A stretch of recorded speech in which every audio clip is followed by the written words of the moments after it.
할렐루야. 여러분 오늘 참 잘 오셨는데요. 우리 사순절의 기간 동안 우리 예수님과 함께 더욱더 연합하며 우리 예수님과 함께 동행하는 우리 한 주 되실 줄 믿습니다. 우리 오늘 로마서 6장 1절에서 4절까지의 말씀을 통해서 그리스도와 함께 하는 그런 제목을 가지고 우리 은혜 받으려고 하는데요.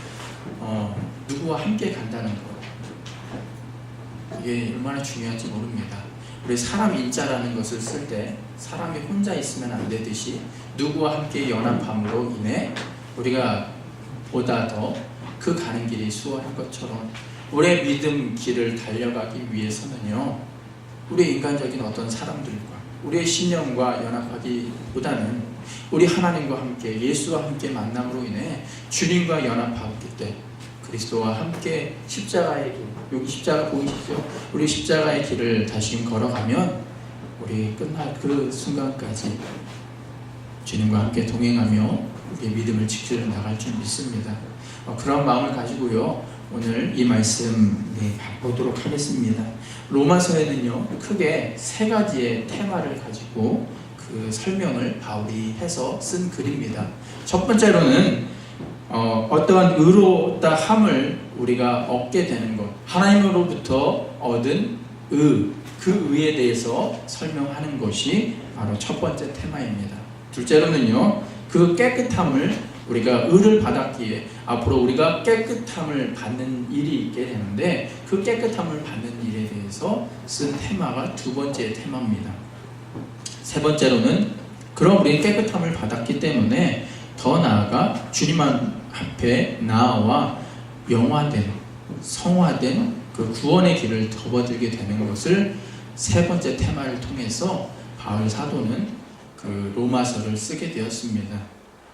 오늘 우리가 지난 시간까지 배운 1장에서 5장까지의 내용이 첫 번째 테마, 이신칭이라는 그 주제를 가지고 어떻게 우리가 의에 이르게 되었고 우리가 의롭다 함을 얻었는가에 대해서 계속 배웠습니다. 물론 그 전에 죄에 대해서도 배웠고요. 왜 우리가 죄 가운데 있게 되었고, 지난 시간을 보면 첫 번째 아담을 통해서 우리가 죄에 들어오게 되었지만 예수로 인해, 제 두 번째 아담이신 예수로 인해 다시금 의롭게 되었다라고 배웠습니다. 마찬가지로 1장부터 5장까지의 내용은 바울 사도의 첫 번째 테마, 우리가 어떻게 의로움을 받게 되었는가에 대해서 설명합니다. 오늘 6장부터 우리 말씀을 시작하는 것은 이제 우리는 의롭다함을 받았는데 그 의로움으로 끝나는 것이 아니라 어떻게 우리의 삶이 주님과 함께 연합함으로 인해 깨끗함을 얻게 되는가, 깨끗한 삶, 거룩한 삶을 살게 되는가에 대해서 오늘 바울 사도가 설명합니다. 우리가 죄인임에도 불구하고요, 우리는 의롭다함을 얻었다라고 1장부터 5장까지 통해서 우리가 배웠는데요.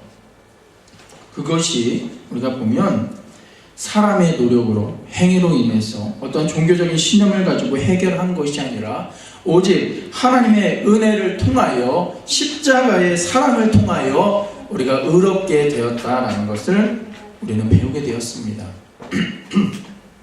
그래서 로마서 3장 24절의 말씀을 보면 오직 예수 그리스도의 구속으로 말미암아 하나님의 은혜로 공로 없이 의롭다 하심을 얻은 자 되었느니라 라고 하셨습니다.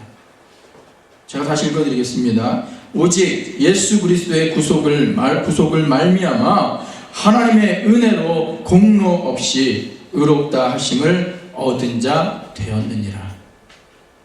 그러면 이 말씀을 믿으면 우리에게 의문이 생깁니다. 그래, 나의 공로 없이, 나의 노력 없이 하나님께 내가 이제 의로운 사람이 되었는데 그러면 전적으로 나의 행위는 불필요한 것인가 라고 생각하게 됩니다. 다시 말해서 우리는 믿음으로 인해 의롭게 되었는데 그러면 내 앞으로의 우리의 삶이 하나님 앞에 행위로나 어떠한 문제가 닥치게 되었을 때 우리의 무슨 문제와 무슨 행동을 가지고 하나님 앞에 나아온다고 하면 그것은 아무 부지 없는 것인가 라는 의문이 생깁니다. 죄송합니다. 이와 같은 질문에 대해서 사도 바울은요, 오늘 본문 6장 1절에서 5절의 말씀을 통해서 분명히 이야기하셨습니다. 그런즉 우리가 무슨 말 하리요? 은혜를 더하게 하려고 죄에 거하겠느뇨? 그럴 수 없느니라. 죄에 대하여 죽은 우리가 어찌 그 가운데서 더 살리요? 무릇 그리스도 예수와 합하여 세례를 받은 우리는 그의 죽으심과 합하여 세례받은 줄을 알지 못하느뇨? 그러므로 우리가 그의 죽으심과 합하여 세례를 받음으로 그와 함께 장사되었나니 이는 아버지의 영광으로 말미암아 그리스도를 죽은 자 가운데서 살리심과 같이 우리로 또한 새 생명 가운데서 행하게 하려 함이니라. 만일 우리가 그의 죽으심을 본받아 연합한 자가 되었으면 또한 그의 부활을 본받아 연합한 자가 되리라 라고 오늘 말씀해 주셨습니다. 놀라운 말입니다, 여러분. 우리가 예수의 죽으심으로 세례를 받음으로 인해서 이제 우리는 어떻게 되었다고요? 죽었다. 우리가 죽었기에 다시금 예수로 인해서 새 생명 얻음으로 우리가 이제는 우리의 의지대로 사는 것이 아니라 하나님과 함께 연합하여 우리의 삶을 이어나가게 되었다라고 바울 사도는 이야기하십니다. 결국 이 말씀의 의미는요, 우리가 하나님으로부터 과거의 원죄로 인해 죽을 수밖에 없었지만 이 시간 예수의 십자가에 우리가 못 박히고 예수의 죽으심으로 인해 다시금 하나님과 함께 연합하는 하나님의 자녀가 되는 권세를 우리에게 주셨다는 뜻입니다. 그런데요, 거기서 끝나는 것이 아니라 아직 완전한 하나님의 아들이 되지 않았다라고 우리에게 분명히 이야기하시는 것입니다.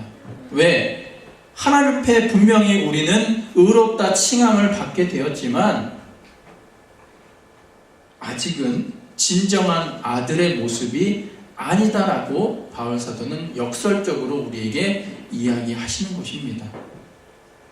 그래서 온전한 하나님의 아들의 이름에 맞는 행동을 하기 위해서 여러 가지 과정이 필요한데 그것이 오늘 6장부터 시작되는 중간 테마 깨끗함이 필요하다라고 오늘 바울 사도는 이야기합니다.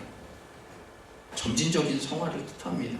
내가 하나님으로부터 다시금 구원받았고 회개를 통하여 주님 앞에 나아오는 자 되었는데 거기서 끝나는 것이 아니라 우리는 하나님과 연합하여 주님께 성화적인 주님의 모습을 닮아가기 위한 점진적인 노력과 성화가 우리에게 필요하다라고 바울 사도는 이야기합니다.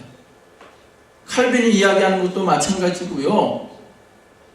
감리교를 창시했던 존 웨슬리 목사님도 마찬가지고 동일하게 우리에게 이야기하시는 것은 우리에게 끝까지 주님을 붙잡고 나아가는 거룩한 생활이 우리에게 필요하다라고 말씀해 주십니다. 우찌무르와 간조라는 사람이 쓴 로마서야라는 책이 있습니다. 그 책에 대한 내용을 이 내용에 대해서 그가 어떻게 생각하고 좀 풀이한 책이 있는데요. 그거는 다음과 같이 표현합니다. 중병을 앓다가 나은 자가 바로 건강한 사람이 될 수 없듯이 병이 나은 것은 사실이지만 아직 그 몸의 상태가 쇠약하기에 얼마간의 세월을 거친 후에야 그 몸이 약한 것이 사라지고 건강이 회복되어 비로소 건강한 사람이 되는 것처럼 그 건강 회복의 과정이 필요한데 그것이 깨끗함이다라고 그는 그의 책에서 이야기합니다. 여러분 이해되십니까? 우리 병이 들었어요. 근데 병이 분명히 낫게 되면 이제 난 나았다, 나는 건강한 사람이다라고 이야기할 수 없습니다. 왜?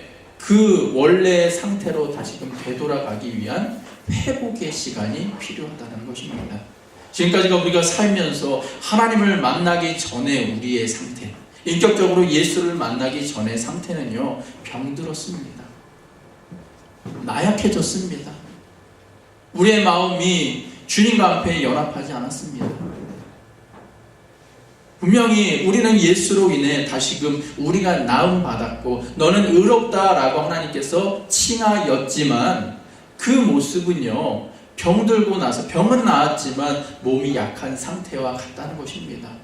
그래서 건강해지기 위해 우리가 다시금 회복의 시간이 필요한데, 그것이 우리가 주님 앞에 연합하는 점진적인 성화의 길을 가기 위한 거룩한 신앙인의 길이 필요하다는 것입니다. 결국 6장에서는요, 우리는 주님과 함께 연합한 성도들이 죄와 싸우기를 주님께서는 원하신다는 것입니다. 죄와 싸우는 것은요, 단순히 우리가 회개하는 것, 의롭다 함을 얻는 것, 세례를 받는 것으로 끝나지 않음을 바울 사도는 이야기하시는 것입니다. 그런데 많은 성도들, 많은 기독교인들이 갖고 있는 오류가 있는데, 그것은 이제는 내가 회개하였고 나는 세례 받았고 나는 예수님을 믿었기에 나는 끝났다. 이제 교회를 열심히 다니면 당연히 나는 천국에 가는 것이야. 하나님을 믿었기 때문에, 나는 세례 받았기 때문에 나는 죽지만, 내가 이렇게 삶을 살아가면서 비록 잘못했지만 그것에 상관없이 나는 천국에 갈 거야 라고 많은 사람들이 이야기를 합니다. 그런데 오늘 바울은요, 이러한 것으로 끝난 것이 아니라 최후의 그날까지 우리는 영적으로 깨어서 주님과 연합해서 죄와 싸우는 영적 전쟁에 참여하는 의의 군사가 되기를 바울 사도는 강조하고 있습니다. 그래서 6장, 7장에서는요, 세 가지의 예를 통해서 그것을 설명해 주는데, 그 첫 번째가 오늘 우리가 본문까지 읽었던 말씀, 세례를 통하여 우리에게 의에 이르는 군사되게 하셨다라고 오늘 이야기합니다. 세례에 대해서 오늘 이야기합니다. 세례는요, 초대교회에 온몸으로 물을 푹 잠그는 그런 침례의 과정입니다. 요즘은요, 물을 떠다서 세례를 주고 여러 가지 방법이 있지만, 그 초대교회는요, 물속에, 강속에 가서 푹 담갔다가 다시금 일어나는 그런 의식을 행했다고 합니다. 그 의식의 상징은요, 곧 그 몸이 물속에 푹 들어가면요, 그리스도와 함께 죽어서 매장된 것을 상징합니다. 나는 죽었습니다. 그리스도의 십자가로 인해서 나는 물속에 잠긴 것처럼 나는 죽었습니다라는 뜻입니다. 그리고 물속에서 우리가 어떻게 다시 건져냅니다. 마찬가지로 예수님은 십자가에서 달려 돌아가시고 죽으셨지만 3일 만에 다시금 부활하신 것처럼, 내가 예수와 함께 새 생명 얻어서 내가 부활에 참여하는 그리스도인이 되었다라는 의식이 그 가운데 들어가 있습니다. 결국 그리스도의 죽음에 성도가 참여하는 것, 그리고 그의 부활에 함께 우리가 다시금 새 생명 얻음을 우리의 신앙 가운데 고백드리는 그 의식이 바로 세례입니다. 그래서 이제 내가 사는 것이 아니라 내 안에 그리스도께서 사신 인생으로 사는 것을 고백드리는 그 순간이 세례입니다. 그래서 세례 받았다고 여러분 끝나는 것이 아니라, 세례 받았으면 여러분, 나는 죽었습니다. 그래서 나의 인격적으로 이 세상을 살아가는 것이 아니라 하나님과 함께, 예수와 함께 연합하며 다시금 내 삶을 계획해 나가며 살아갑니다라는 우리의 신앙의 고백의 과정인 것입니다. 여러분,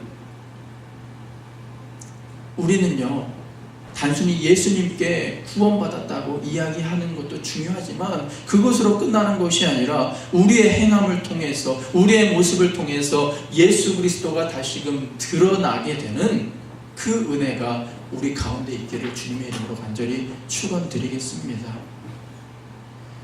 우리는 이미 세례를 받았습니다. 우리가 이러한 의식에 참여한 것처럼 그리스도와 함께 이제는 나는 죽었구나. 그래서 나는 다시금 죽었지만 다시금 부활하신 예수님과 같이 나는 예수님으로 인해 새 생명 얻었으니 예수로 인해 나는 살겠습니다라는 고백이 저와 여러분들의 고백이 되어야 됩니다. 그것이 신앙인들의 모습입니다. 오늘 보면 6절을 보면요, 우리의 옛사람이 그리스도와 함께 십자가에 못 박힌 것은 죄의 몸을 멸하여 이제부터 죄에게 종노릇하지 아니하게 하려 함이니라라고 하셨습니다.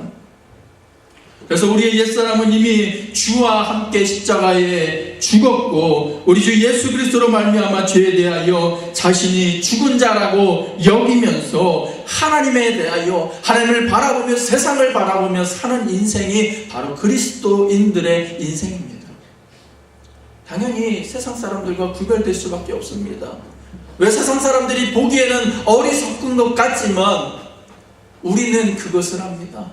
왜? 하나님 안에서 다시금 나는 죽었지만 예수로 인해 다시금 산 존재이기에 그들이 거기에 시간 바쳐 정성 바쳐 노력 바쳐 모든 것을 바쳐서 왜 이 자리에 참여하는가 이해 안 가지만 우리는 알게 됩니다. 왜? 우리를 살리신 예수님을 찬양하고 영광 드리는 것이 가장 귀하고 값진 것임을 알기 때문에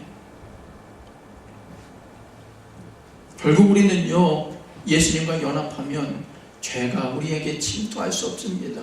왜? 죄로 인해 죽은 자이기 때문에 죄에 대하여 죽은 자 그래서 죄로 하여금 다시는 우리의 육신을 지배하지 못하게 그리스도와 함께 연합하는 노력이 필요합니다. 분명히 우리의 노력으로 인해 우리의 신념으로 인해 구원받을 수는 없었지만 다시금 나는 죽었고 예수로 인해 살기 때문에 깨끗하기 위해 점진적인 성화를 하기 위해 우리 삶을 다시금 되돌아보는 노력들이 필요합니다. 그래서 여러분 기도해야 합니다. 말씀도 봐야 하고 죄 가운데 싸우기 위해 말씀의 검인 그 말씀을 붙잡고 우리가 나아가게 될 때 죄와 싸워 이기는 은혜를 우리에게 허락해 주십니다. 이러한 찬양이 있습니다. 구주와 함께 나 죽었으니 구주와 함께 나 살았도다. 영광의 기약이 이르도록 언제나 주만 바라봅니다. 언제나 주는 날 사랑하사 언제나 새 생명 주시나니 영광의 기약이 이르도록 언제나 주만 바라봅니다. 요즘 왜 그런지 모르겠어요. 찬양만 부르면 자꾸 눈물이 나라 그러는데 구주와 함께 나 죽었으니 구주와 함께 나 살았다라는 고백이 찬양이 저와 여러분들의 고백이 되길 소망합니다. 내가 주님 안에 다시금 죽지 않으면 내 인생의 자아가 계속 꿈틀꿈틀 일어나서 자꾸 그리스도인들의 모습을 어지럽히는 미꾸라지가 됩니다. 미꾸라지 한두 마리가 흙탕물을 만들듯이 내 모습이 그 흙탕물로 만드는 미꾸라지가 될 수 있습니다. 마태복음 23장의 말씀을 보게 되면 바리새인과 서기관들과 종교 지도자들을 책망하시는 7가지의 이유가 나옵니다. 그것은 다른 것이 아니라 그들은 분명히 율법에 대해서 누구보다도 잘 알기에 맞다. 너희들이 이야기하는 그 율법은 틀린 것이 하나도 없기에 너희들이 말하는 것을 믿는 것이 참되다. 하지만 너희들은 행함이 없고 오히려 낮아지기보다는 높아지려고 하고 사기꾼들과 같은 행위를 한다라고 그 말씀을 통해서 예수님께서 이야기하셨습니다. 근데 우리가 예수로 인해 다시금 죽지 않고 내 자아가 튀어나오면 바리새인처럼 자꾸 그쪽으로 방향을 향해 가는 우리의 모습을 살펴보게 됩니다. 그냥 한 곳에서 주님께 향해서 기도해도 되는데 손을 들고 기도하면 내가 더 믿음이 있는 것 같고 내가 헌신하는 그 시간이 하나님 앞에 더 이뻐 보이는 것 같고 보다 더 높은 자리에 오르기를 소망하는 기도만 드리려고 하고 우리의 모습이 자꾸 그쪽으로 간다는 것입니다. 물론 여러분들에게 이야기하는 것이 아니라 어떻게 보면 저의 고백입니다. 어떻게 바울이 그가 가정에 거쳐왔던 그의 모든 것을 배설물로 여긴다라고 고백할 수 있었을까? 우리가 그러한 고민이 필요합니다. 왜? 나는 분명히 의로운 받은 하나님을 믿는 자이겠지만 그래도 하지만 주님과 함께 끝까지 연합하며 믿음을 지켜야 할 그리스도인이기 때문에 깨끗함을 받는 길은요 곧 죄와 싸우는 길입니다. 현대를 살아가는 우리는요 과거보다 더욱더 신앙생활 하기 힘든 세대를 살고 있습니다. 왜 이렇게 인터넷을 뒤져보면요 교회에 비리들이 많은지, 왜 인터넷을 보면 교회를 비판하는 소리가 그렇게 많은지, 그것이 진리대로 살고 있지 않았던 우리의 현 주소의 모습입니다. 진리는요 오직 예수로 말미암아 얻을 수 있는 것입니다. 참 진리라는 것이 참 웃긴데요, 우리가 생각하는 진리, 그것은요 인간적으로 보게 되면 그것은 시대에 따라서 맨날 바뀝니다.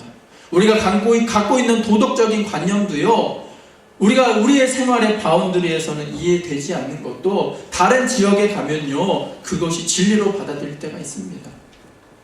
근데 우리는 그것을 진리라고 이야기하지 않습니다.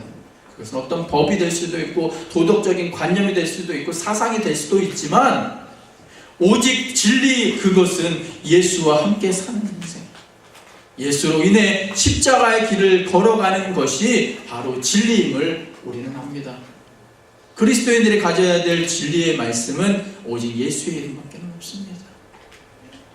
그래서 죄와 싸워 이길 수 있는 그 진리를 얻는 것은요 오늘 우리가 읽은 본문의 말씀처럼 그리스도와 함께 연합하는 것이다 하는 것을 우리는 알아야 합니다.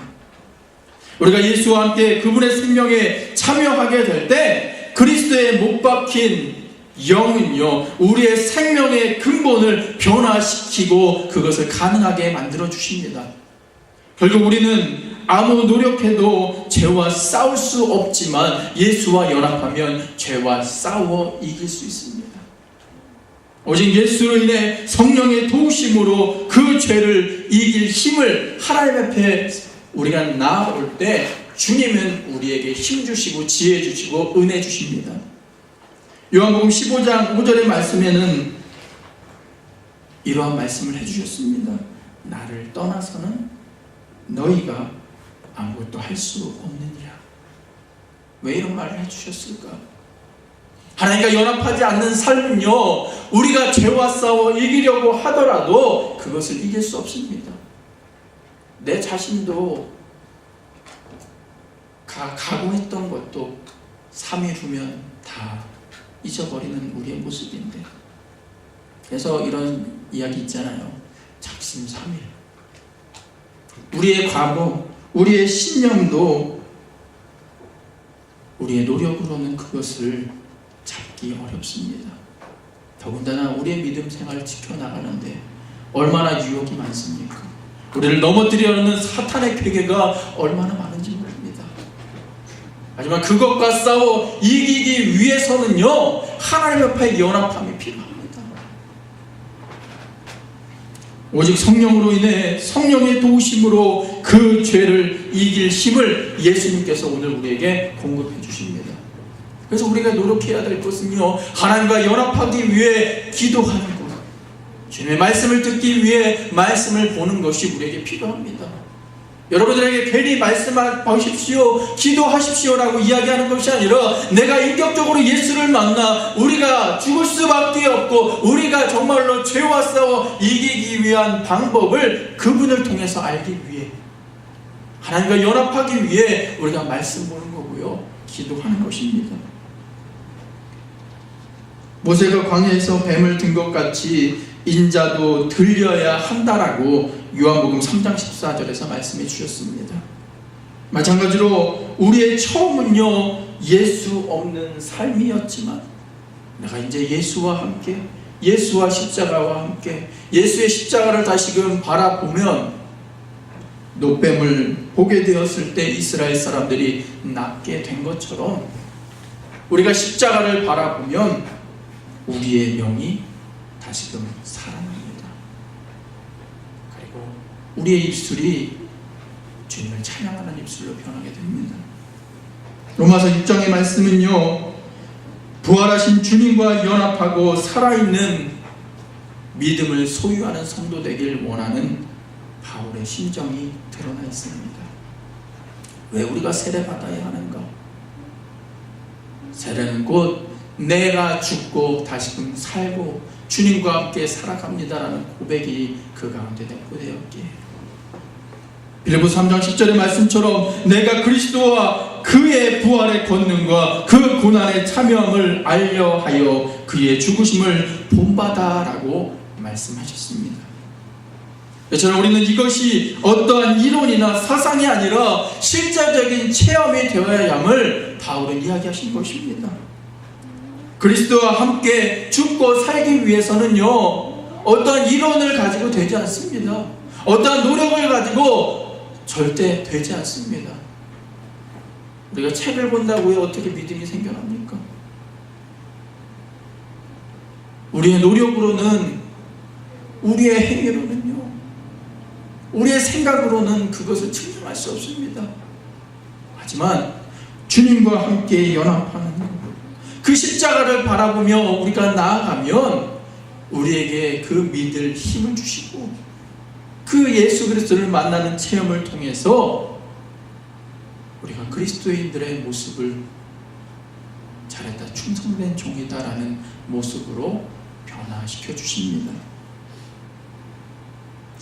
매주 금요일날 제가 아는 목사님과 함께 성경 공부를 하는데, 이번 주에 우리 베드로에 대해서 이번에 배웠습니다. 근데 베드로는 사람이 참 보면 대단한 사람이다라고 생각하지만 그 사람처럼 문제투성이었던 사람이 없었음을 우리는 성경을 통해서 알게 됩니다. 항상 문제거리여서 예수님께 책망받습니다.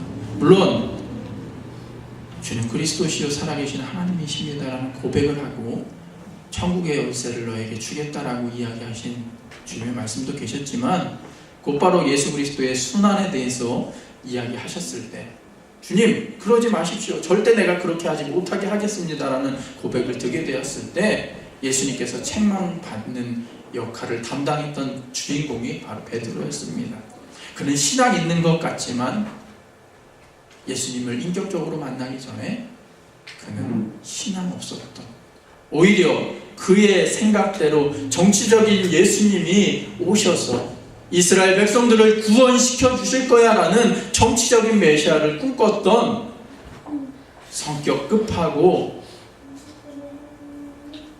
불과 같은 성격을 가지고 있던 베드로의 모습을 우리는 성경을 통해 찾아봅니다. 그래서 자신의 위치에서 예수님을 바라봤고, 그는 예수님께서 십자가에 달려 돌아가시기 전, 그가 잡히시던 밤에 나는 저 사람을 모릅니다라고 3번씩이나 부인했던 베드로였습니다.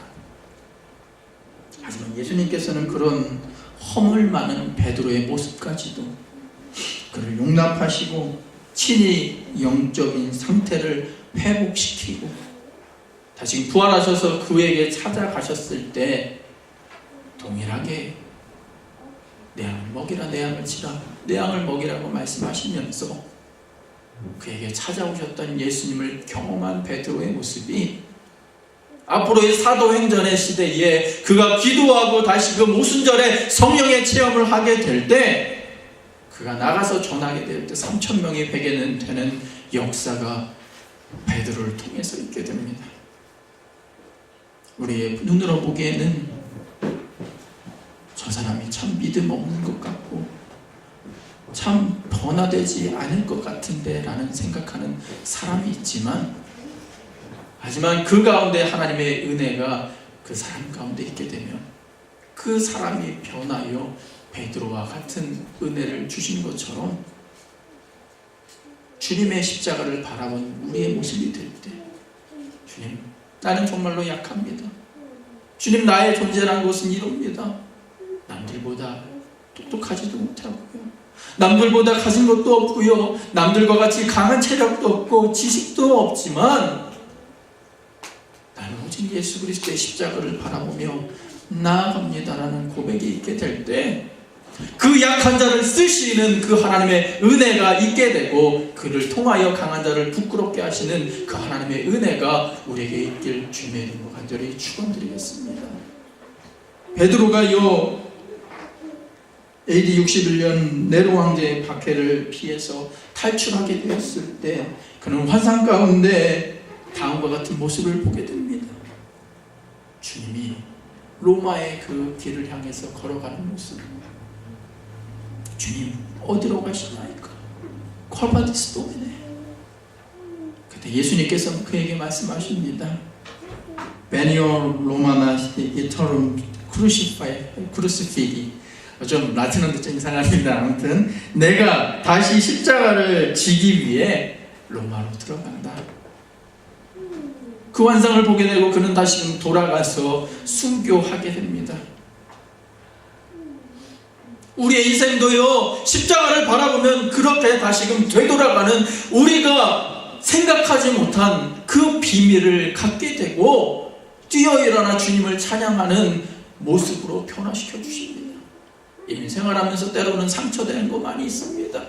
때로는 힘들고 나약해서 기도하면 안 될 것 같은 우리의 상황이지만, 우리가 그 가운데 십자가를 바라보고 다시금 세례 가운데 나는 죽었지만 예수로 인해 다시금 삽니다라는 우리 고백이 우리에게 있게 되면 주님께서 우리에게 힘 주시고 모든 것을 감당할 은혜를 허락해 주십니다. 우리 이거 하나만 기억하며 나아갑시다. 그리스도와 함께, 그리스도와 함께 동행하는 주님의 자녀 되길 소망합니다. 우리 이거 하나만 놓고 우리 한 주를 살아가는데 주님을 생각하며 기뻐하시고 감사할 수 있는 우리의 모습 되길 주님의 이름으로 간절히 축원드리겠습니다. 같이 기도하겠습니다. 할렐루야. 사랑과 은혜가 충만하신 주님, 로마서 6장 1절에서 14절